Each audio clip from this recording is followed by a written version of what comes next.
ইকরা কিতাব আল্লাহ, জেনে নিন কোরআন শেখার সহজ উপায়। আসসালামু আলাইকুম রহমতুল্লাহি ওবারাকাতুহু। আলহামদুলিল্লাহ, আলহামদুলিল্লাহিল্লাযী কাররামাল ইনসানা বিল কোরআনিল আযীম, ওয়াসসালাতু ওয়াসসালামু আলা মুহাম্মদ সাল্লাল্লাহু আলাইহি ওয়াসাল্লাম হুয়া খুলুকিন আযীম ওয়া আলা আলিহি ওয়া আসহাবিহি আজমাইন। বিশ্বময় কোরআন শিক্ষার এই অনন্য আয়োজন প্যান ভিশনের অনেক প্রচেষ্টা এবং ভালোবাসা দিয়ে সাজানো কোরআন শেখার সহজ উপায়ে যারা ইতিমধ্যে কোরআন শেখার জন্য নিজেদেরকে সম্পৃক্ত করেছেন, সকলকে আন্তরিক মোবারকবাদ এবং কোরআন সবকের এই বরকতময় আজকের আয়োজনে উষ্ণ অভিনন্দন এবং হৃদয় নিংড়ানো ভালোবাসা ও শুভেচ্ছা। সম্মানিত শিক্ষার্থী ভাই বোনেরা, আপনারা বলতে পারেন, ওস্তাদজি আমরা কোরআন পড়ব কিভাবে?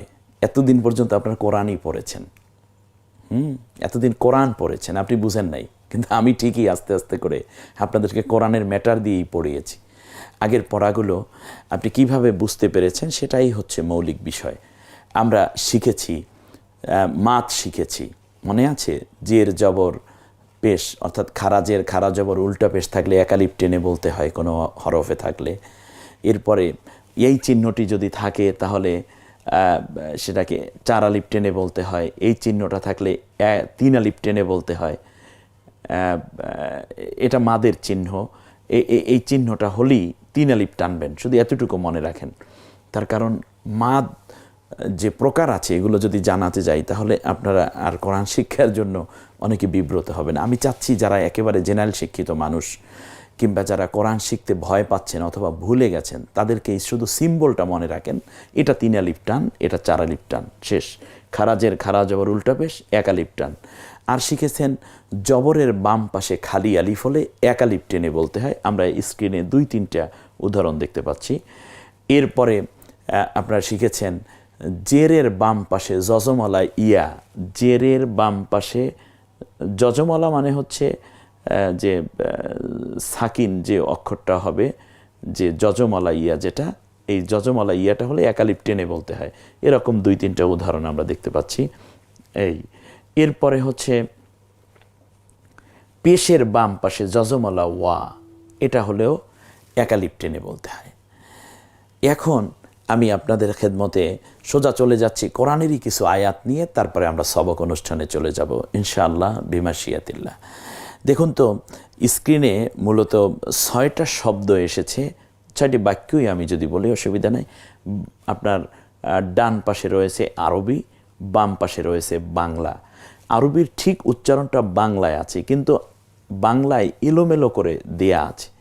এখন আপনার কাজ হচ্ছে ওই আরবিটা পড়ে বাংলাটা পড়ে মিল করা, রেখা টেনে। প্রথম যে উপরে যে শব্দটা আমরা দেখতে পাচ্ছি সেটা হচ্ছে রব্বায়ানি সগীরা। খেয়াল করেছেন কিনা? রব্বায়ানি সগীরা।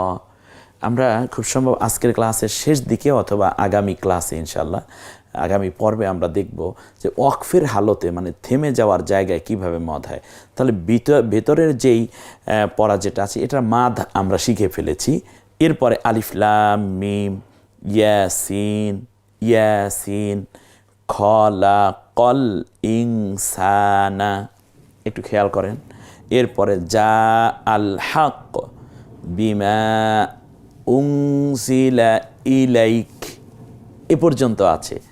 এবার আপনি একটু এ পাশটাও মিলান, এ পাশটাও মানে বাংলার সাথে আরবির একটু মিল করে রেখা টেনে নেন। এরপরই আমরা হয়তোবা 1-2 মিনিটের মধ্যেই কোরআনের সবক অনুষ্ঠানে চলে যাব।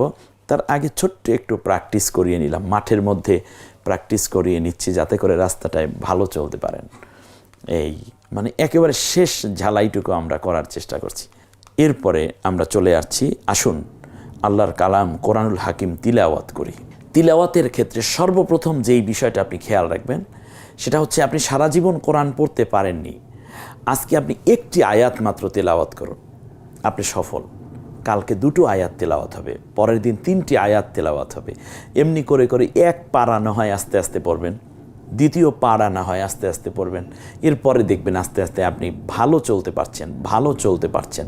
প্রথমবারে তো 3rd গিয়ারে কেউ যেতে পারেন। এই পৃথিবীতে নবীজি সাল্লাল্লাহু আলাইহি ওয়াসাল্লাম, যিনি বিশ্বজাহানের শ্রেষ্ঠতম মানব, যাকে আল্লাহ নিজে সরাসরি শিখিয়েছেন, সানুকরিউকা ফালা তানসা, আমি আপনাকে শেখাবো। পৃথিবীর কোনো শিক্ষক, মানুষকে আল্লাহ তাআলা নবীর কোনো শিক্ষক বানালেন না, তাহলে নবীর সম্মান কমে যাবে। এজন্য আল্লাহ সরাসরি শিক্ষকতার দায়িত্ব নিয়ে নবীকে পড়াচ্ছেন। জিবরিল আলাইহিস সালাম নিয়ে আসলেন নবী 4বারই ফিরিয়ে দিলেন, মা আনা লিকারি, 3বার বলেন মা আনা লিকারি আমি পড়তে পারি না, মা আনা লিকারি আমি পড়তে পারি না, মা আনা লিকারি আমি পড়তে।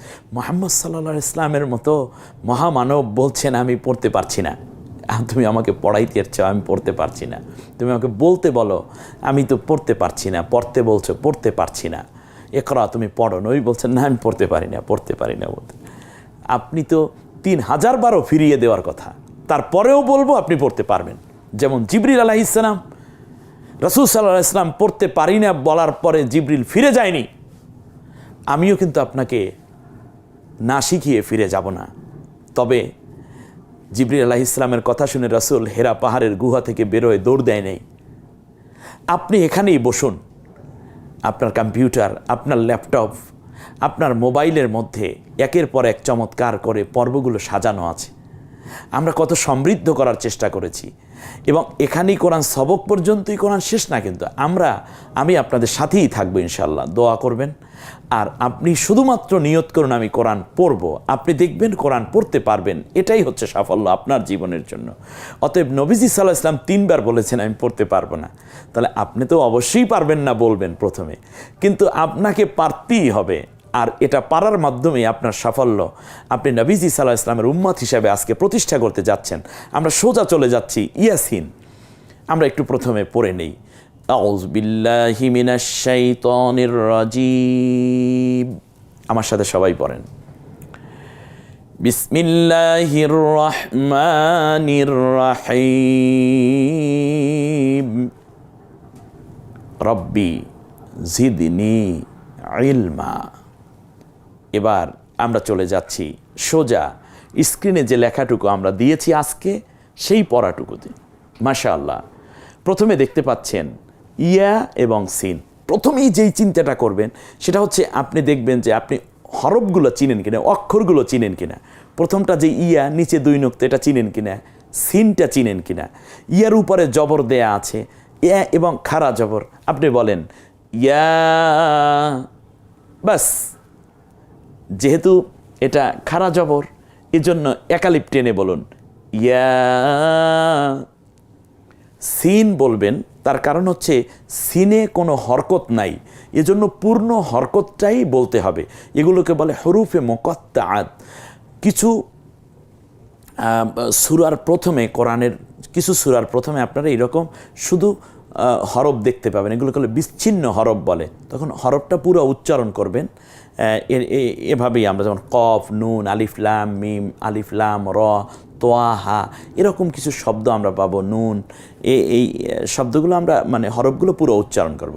তাই সিন বলবো, সিনে কয় আলিফ টানবো? 4 আলিফ।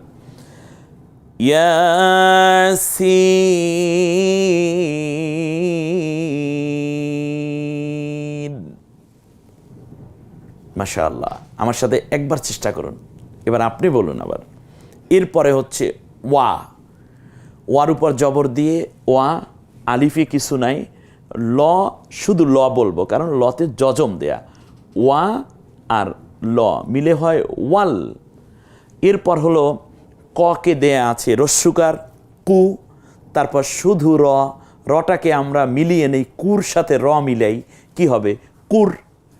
ওয়াকে খাড়া জবর দেয়া আছে, তাহলে আমরা বলবো আ, কুর আ। তারপর নুনের একক ন, নকে জের দেয়া আছে মানে রস্যিকার হবে নি, ওয়াল কুর আনি। নির পরে আলিফ আছে, লাম আছে। আলিফে আপাতত কিছু নাই, আমারও কোনো চিন্তা নাই। নি থেকে সোজা চলে যাব লয়ের কাছে, নি আর ল মিলে কি হয় একটু ভাবুন তো। এ নি আর ল, বাংলা পড়ে আসছি বাম দিক থেকে, আপনি আরবিটা ডানের থেকে নিয়ে নেন। নীল, হকে আকার দেন, হ্যাঁ, হাটা কি গলায় ছেড়ে দিয়ে না চাপ দিয়ে? এখন মনে আনতে হবে, কিন্তু এখন বলতে হবে হ্যাঁ গলায় চাপ দিয়ে, হ্যাঁ। তারপরে হচ্ছে ক, ককে রস্বীকার দিলে কি হয়? কি, হ্যাঁ কি, জেরের পরে ইয়া সাকিন, আমি একালিপ টেনে বলবো। এই যে গত ক্লাসেই পড়িয়েছি, গত পর্বে। কি, তারপর শুধু ম, তার কারণ শেষাক্ষরে, একটু মনে রাখেন, শেষাক্ষর মানে আমরা এখান থামবো। শেষাক্ষরে যদি দুই জের দুই পেশ কিংবা এক জবর এক জের এক পেশ থাকে, তাহলে ওই হরফটার একক উচ্চারণ করে ফেলতে হয়। কিন্তু যদি শেষাক্ষরে এরকম হয়, যেখানে আমি থামবো, যে সাথে আলিফ আছে হরফটার এবং দুইটা জবর আছে, তাহলে এক জবর এক আলিফ টেনে বলতে হয়। এর উপর আমি আগামী 33তম ক্লাসে আপনাদেরকে ব্রিফ করব ইনশাআল্লাহ। এবারে আমরা চলে আসছি হাকিম। হাকিম, এখানে এক আলিফ টানার জায়গায় আমরা ইচ্ছে করলে যেহেতু থামবো, 3 আলিফ পর্যন্ত টানার অপশন আছে। এবারে খেয়াল করি, প্রথম যে উপরের প্রথম দ্বিতীয় যে আয়াতটা, প্রথমটা তো ইয়াসিন, একটু পড়ুন না আমার সাথে। ইয়াসিন,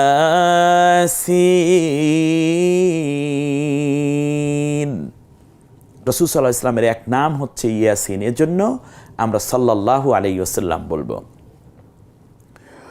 ওয়াল, ওয়াল মিলান, ওয়াল ভাগ ভাগ করে পড়ুন, ওয়াল সিলেবল একেবারে ভাগ করে করে, ওয়াল কুর, আ নি, নির পরে শুধু ল, এখান থেকে মিলিয়ে নেন, নীল, হা কিম, ওয়াল কুরআনিল হাকিম।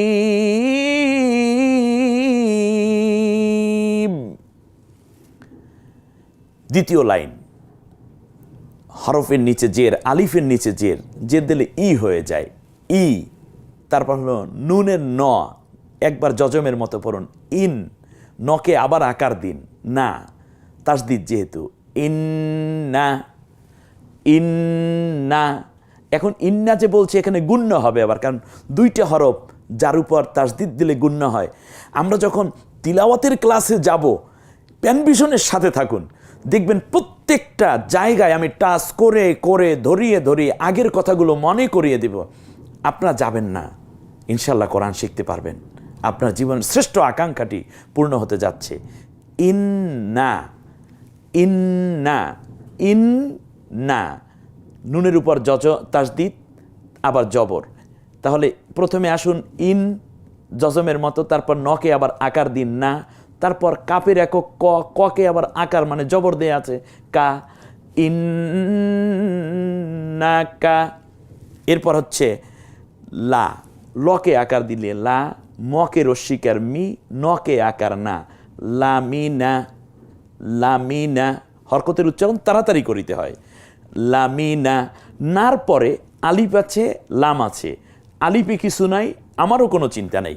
এই শব্দটা খুব মনে রাখতে হবে, স্লোগানটা, ছন্দটা। আলিফে কিছু নাই, আমারও কোনো চিন্তা নাই, ল, শুধু লটা বলেন, লামি না, নার পরে শুধু ল মিলে কি হবে? নাল। মকে রস্যুকার দেন, মিমের একক ম, তাতে পেশ, মু, শুধু র, মু আর র মিলে কি হয়? মুর। তারপরে সকে আকার, লকে রস্বীকার, মানে লামের একক ল, তাতে রস্বীকার মানে জের দিয়েছি, মুর সা লি, লি, লির পরে ইয়া সাকিন। দেখুন, জেরের পরে জজমালা ইয়া, অর্থাৎ ইয়া সাকিন হলে, জজমালা ইয়া হলে একালিপ টেনে বলতে হয়, তারপর নকে আকার, মুরসালিন, ইন্নাকা লামিনাল মুরসালিন।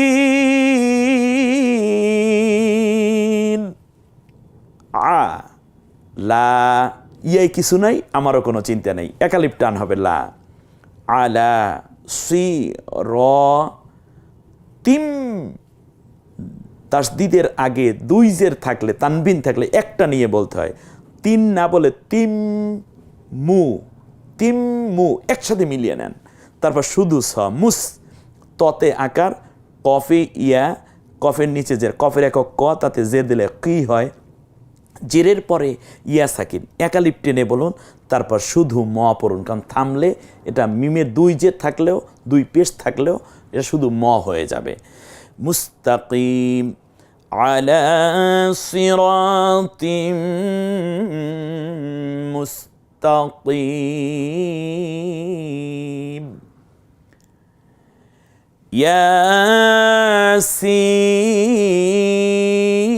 ইয়াসিন ওয়াল কুরআনিল হাকীম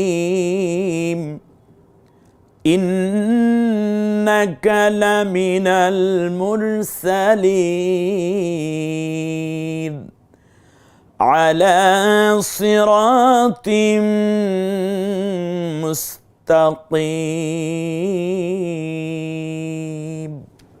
শুরু হয়ে গেল। বারবার তেলাওয়াত করুন, ফিরে ফিরে তেলাওয়াত। তেলাওয়াত মানে হচ্ছে বারবার আসতে হবে, ভেঙে ভেঙে একটু একটু করে তেলাওয়াত করুন। প্র্যাকটিক্যাল স্ক্রিনে দেখানো হবে, আর আপনার হাতের মোবাইল আর প্যানভিশন, কম্পিউটার, ল্যাপটপ তো আছেই। কোরআন তেলাওয়াত চলবে ইনশাআল্লাহ। থাকুন আমাদের সাথে, চলুন কোরআনের সাথে। আল্লাহ রব্বুল আলামিন এই আয়োজন কবুল করুন, নাজাতের ওসিলা হিসেবে আমাদেরকে আল্লাহ তাআলা আরও বেশি সম্পৃক্ত হওয়ার তৌফিক দিন। আমিন। আসসালামু আলাইকুম ওয়া রাহমাতুল্লাহি ওয়া বারাকাতুহু।